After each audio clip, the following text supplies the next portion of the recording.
ചേട്ടിക്കിൻ്റെ പുതിയൊരു എപ്പിസോഡിലേക്ക് സ്വാഗതം. ഇന്ന് നമ്മൾ നോക്കാൻ പോകുന്നത് നമ്മുടെ ലാപ്ടോപ്പിൻ്റെ ഡിസ്ക് ഡ്രൈവ് മാറ്റിയിട്ട് അവിടെ എങ്ങനെ ഒരു ഹാർഡ് ഡിസ്ക് വെക്കാം എന്നുള്ളതാണ്. അപ്പോൾ കഴിഞ്ഞ വീഡിയോയിൽ നമ്മൾ കണ്ടായിരുന്നു എൻ്റെ ലാപ്പിൻ്റെ ഹാർഡ് ഡിസ്ക് മാറ്റിയിട്ട് നമ്മളൊരു SSD വെച്ചു. അപ്പോൾ ഹാർഡ് ഡിസ്ക് ഇപ്പോൾ ചുമ്മിരിക്കുകയാണ്. അപ്പോൾ ആ ഹാർഡ് ഡിസ്ക് യൂസ് ചെയ്യാൻ വേണ്ടി ഞാൻ എൻ്റെ ഡിസ്ക് ഡ്രൈവ് എന്തായാലും യൂസ് ചെയ്യുന്നില്ല.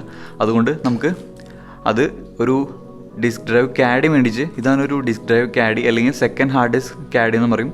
അത് മേടിച്ചിട്ട് നമുക്ക് ഡിസ്ക് ഡ്രൈവിൻ്റെ സ്ലോട്ടിന് പകരം ഇത് വയ്ക്കാം. അപ്പോൾ ഇതിനകത്ത് വരുന്നത് സാറ്റ കണക്ടറാണ്. അപ്പോൾ പാക്കേജിനകത്ത് നമുക്കൊരു ഹാർഡ് ഡിസ്ക് ക്യാഡി വരുന്നുണ്ട്, അതുപോലെ തന്നെ ഒരു ചെറിയ സ്ക്രൂ ഡ്രൈവർ വരുന്നുണ്ട്, പിന്നെ കുറച്ച് സ്ക്രൂ സെറ്റും വരുന്നുണ്ട്.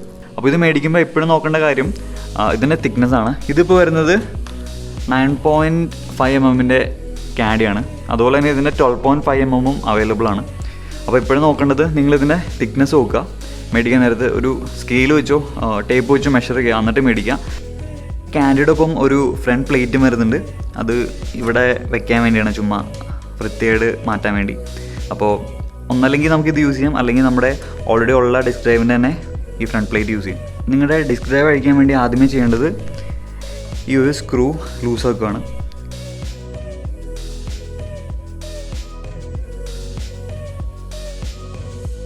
ചില ലാപ്ടോപ്പിൻ്റെ ബാറ്ററി അഴിച്ചിട്ട് നമ്മൾ ഇവിടുന്ന് തള്ളി കൊടുക്കണം ഇത് വരാൻ വേണ്ടി. പക്ഷേ ഇതിനങ്ങനെ വേണ്ട.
ഗൈസ്, അപ്പോൾ ഞാനിത് ഇതിനകത്ത് ഇട്ടു. പക്ഷേ ഒരു പ്രശ്നം ഇപ്പോൾ ഉള്ളത്, ഇപ്പോൾ നിങ്ങൾക്ക് കാണാം CPU യൂസ് ചെയ്ത് നോക്കിയാൽ 72%, ചിലപ്പോൾ 100% വരെ പോകാറുണ്ട്.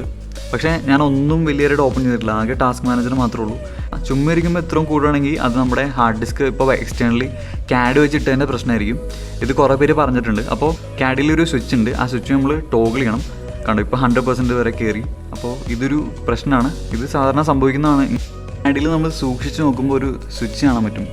നമ്മുടെ ഈ സാറ്റയുടെ ഈ സൈഡിലായിട്ട്, സാറ്റ കണക്ടറിൻ്റെ ഈ സൈഡിലായിട്ടൊരു ചെറിയ സ്വിച്ച് കാണാൻ പറ്റും, ഒരു വൈറ്റ് സ്വിച്ചാണ്. അത് നമ്മൾ ഒരു പിന്ന്, ഒരു സിം ഇഞ്ചക്ടർ പിന്ന് വല്ലതും എടുത്തിട്ട് ആ സ്വിച്ച് ഇപ്പോൾ ഇവിടെ ഇരിക്കുന്നത് അത് മാറ്റി ഇങ്ങോട്ടാക്കണം.